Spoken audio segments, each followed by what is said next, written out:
salam Nusantara dari Sabang sampai Merauke, dari Minang sampai Pulau Rote. Mantaplah iman kita, mantaplah kasih kita, mantaplah pengharapan kita tentunya dalam Yesus Kristus menjadi Tuhan dan Juru Selamat kita dan Juru Selamat dunia. Jangan katakan bahwa Yesus bukan Tuhan, jangan katakan pula bahwa Yesus bukan Juru Selamat. Dia adalah Tuhan, dia adalah Juru Selamat. Kalau engkau percaya engkau akan diselamatkan, engkau tidak percaya engkau akan dihukum, karena Yohanes 3 ayat 36 berkata demikian. Yohanes 14 ayat 6, Yesus sudah berkata, akulah jalan dan kebenaran dan hidup, tiada seorang sampai kepada Allah kalau tidak melalui aku. Dan Yesus juga Petrus juga sudah mengatakan dalam Kisah Rasul 4 ayat 12,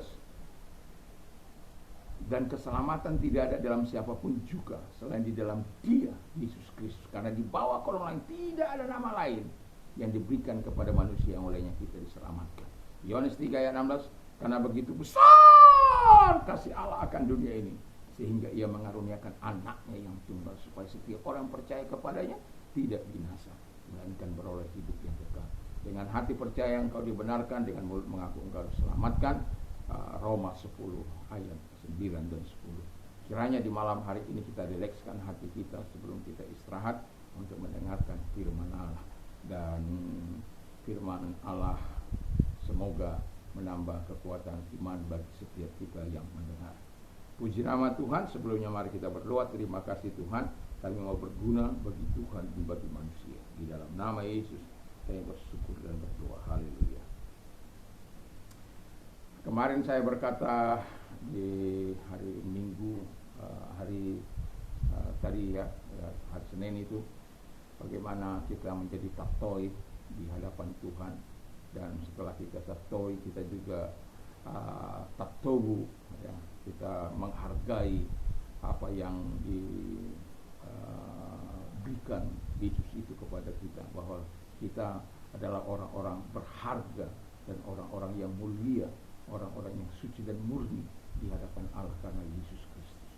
Dan itulah sebabnya dalam firman Allah yang kita akan baca dalam pengkhotbah Amsal 3 ayat yang kelima, demikian bunyi firman Allah.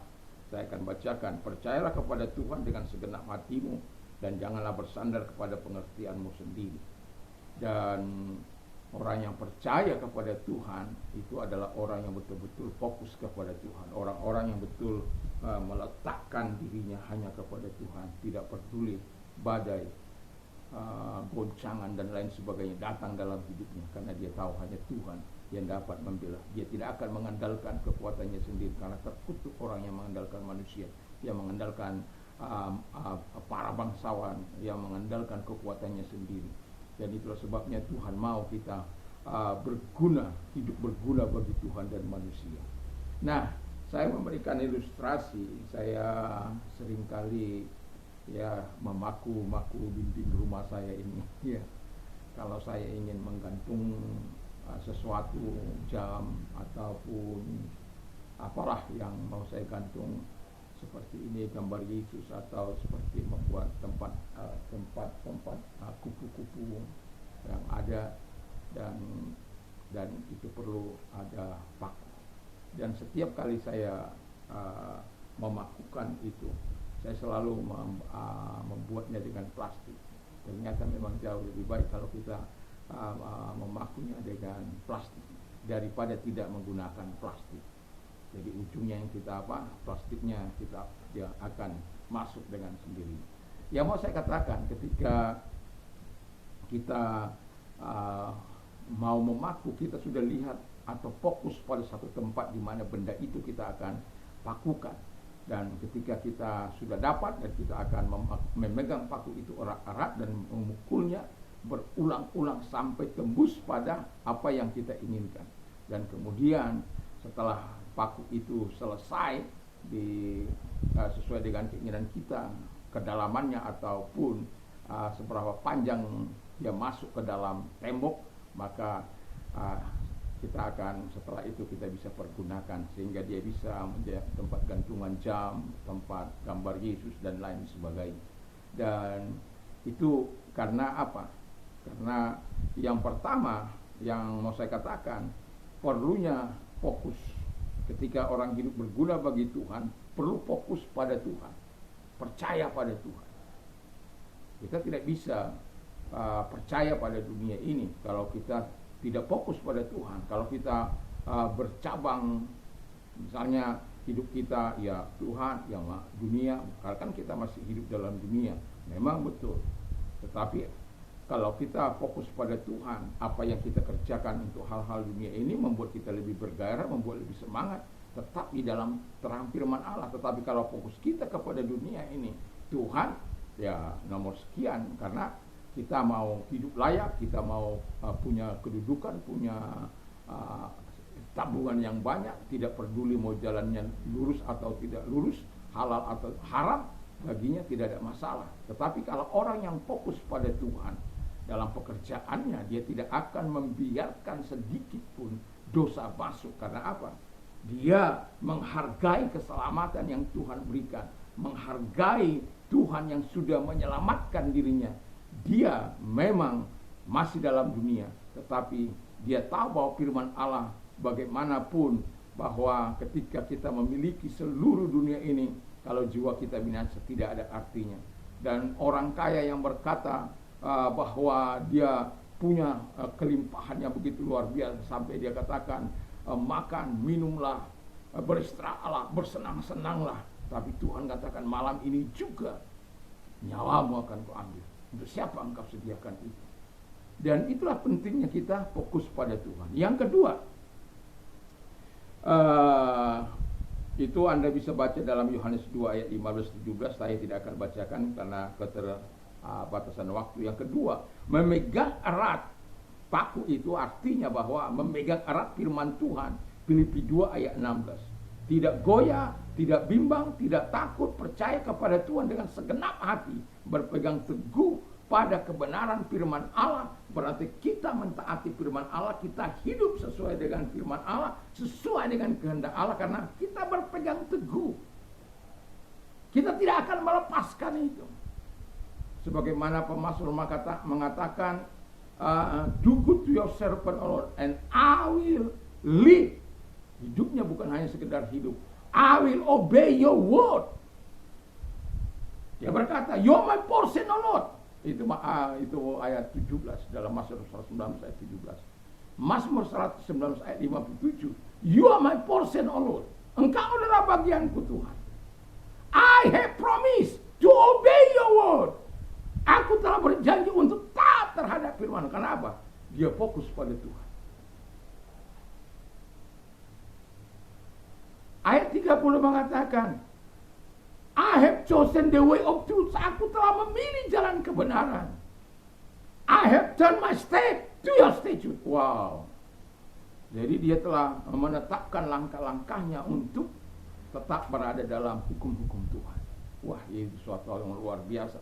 Itu orang-orang yang berpegang pada Tuhan, berpegang pada firman Allah.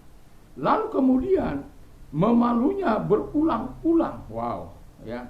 Ini memalu berulang-ulang, itu berarti kita memperkatakan firman Allah itu berulang-ulang. Kalau kita baca dalam Ulangan 6 ayat 4 sampai dengan ayat 9, kita akan menemukan hal yang sangat ditekankan oleh Tuhan. Dengarkanlah Israel, Tuhan itu Esa.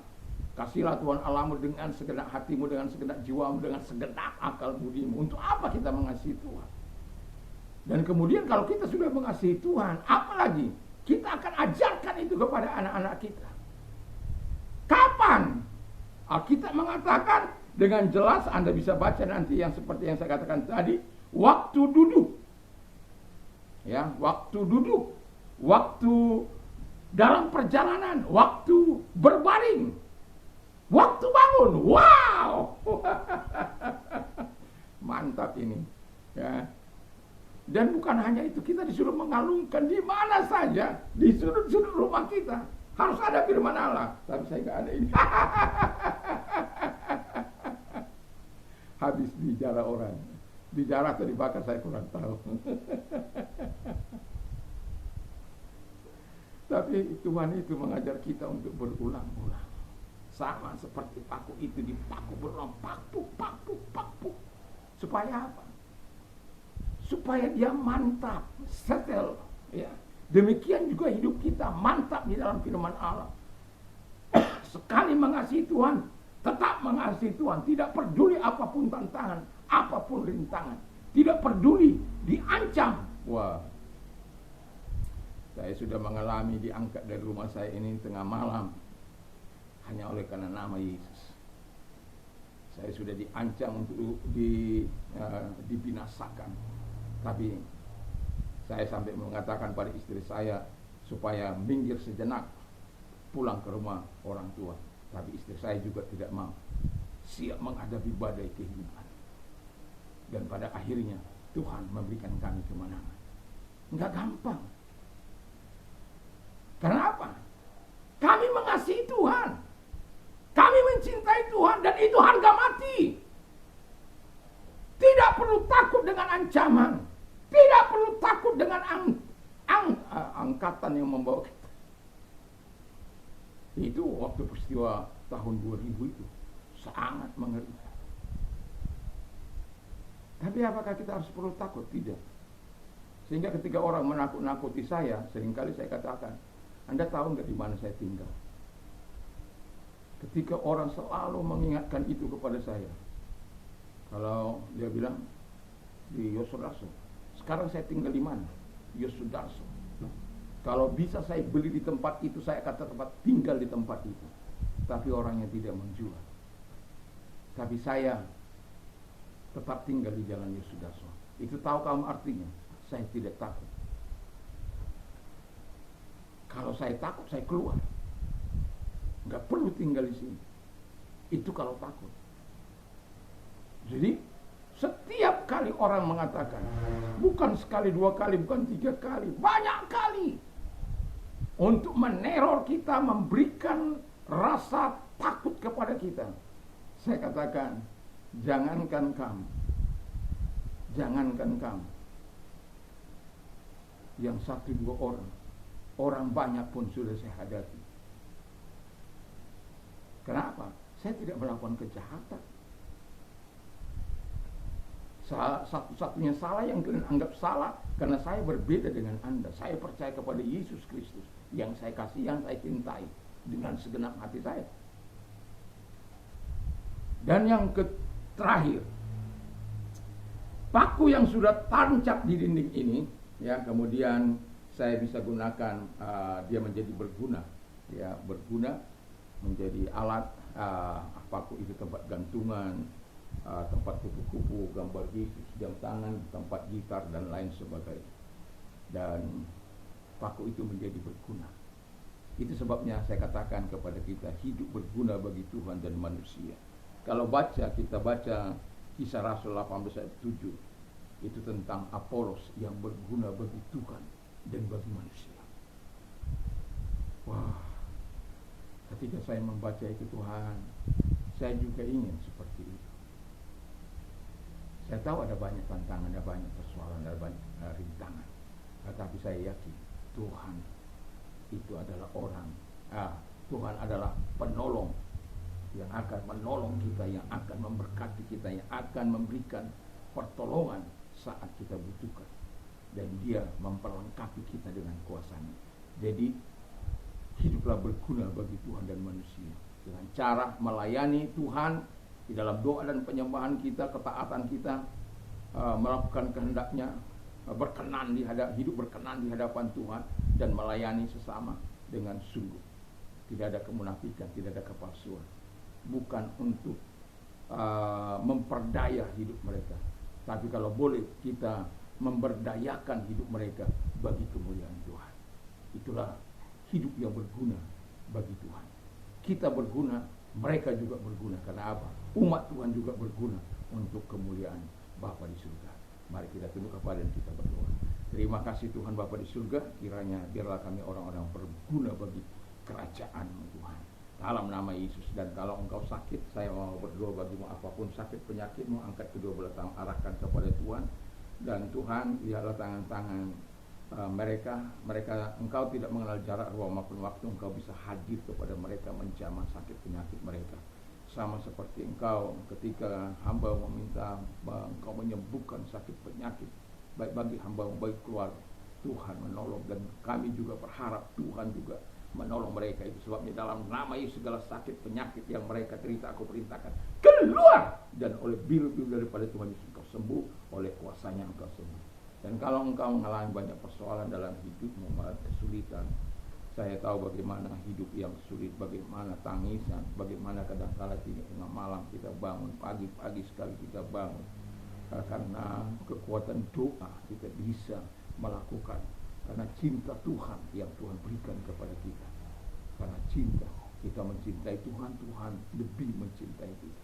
Dan itu sebabnya kalau engkau orangnya arahkan tangan kepada Tuhan, mari kita berdoa. Lihat tangan-tangan orang yang memiliki banyak persoalan Tuhan. Engkau mengatakan, marilah kepada Tuhan kamu yang letih sudah berat, aku akan memberikan kelegaan. Legakan mereka dengan menjawab persoalan-persoalan mereka, menjawab kebutuhan mereka di dalam nama Yesus. Terima kasih buat pertolonganmu. Terima kasih juga buat mereka yang sudah engkau sembuhkan. Di dalam nama Yesus kami bersyukur dan berdoa. Haleluya, amin. Selamat malam. Kiranya sebelum kita tidur, kita rilekskan hati kita untuk memuji menyembah Tuhan, membaca firman Allah dan memperkatakan setidaknya 1-2 ayat untuk menambah iman kita. Iman timbul dari pendengaran firman Kristus. Mantap, mantap.